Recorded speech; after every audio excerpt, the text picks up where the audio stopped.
There's something unusual going on at the Cle Elum Dam in Washington state. See that long tube along the river going over the dam and into the lake? That's a fish transport system by Whooshh Innovations that gives migrating salmon a free joyride over an impassable dam. Its nickname? The Salmon Cannon. From the fish's perspective, this is a instantaneous transport over a large barrier that they never could have gone over before.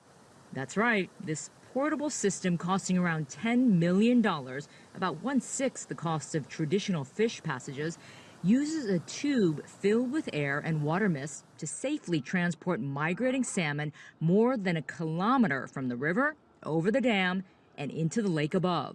So here's where it all begins. The salmon swim upstream against the current, and when they get to this pass, they will naturally swim into the system, and that's where their incredible journey begins. Once inside, the salmon swim through a small waterfall and into a chute, which then takes them inside a scanner that makes sure they're actually a salmon. The scanner sends the information to our sorting computer, and the sorting computer switches this gate. And the gate says, all right, it's either going to the Whooshh tube or it's a reject fish. We're not going to transport that one. And this all happens automatically? All automatically, yep. And in the span of less than a second. Wow. But the real wow factor starts when the salmon is shot into the flexible tube like a rocket. Let's see that again in slow motion. So now I'm at the top of the dam, which is 50 meters high. The salmon travel overhead through the tube at a speed of 45 kilometers per hour. The entire bullet train-like journey, taking less than 60 seconds, ends with a final splash into the lake, where the unscathed salmon swims off to spawn. The Yakima system historically had about 800,000 salmon returning here every year. That was the second largest run attached to the Columbia itself. And by the early 90s, because all of these dams were built without salmon and fish passage, we were down to 3,000 to 4,000.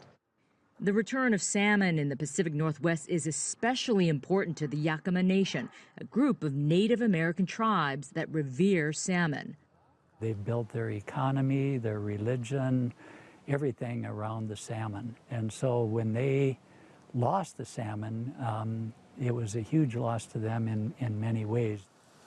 Whooshh is looking to help solve fish passage issues around the world as well. If we can help address those issues of fish passage, which exist in every country, China, Southeast Asia in particular, and South America, due to the increases in hydropower installations that have been going on over the last number of years, that the technology can spread from here and truly be useful in other places in the world.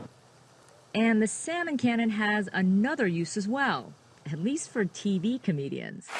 Let me tell you how much I love the Salmon Cannon. I love it so much, we made our own cannon this week. Let's see where this salmon ends up. Been bombing for The Salmon Cannon, bringing joy to both humans and salmon alike. May Lee, CGTN, Cle Elum, Washington.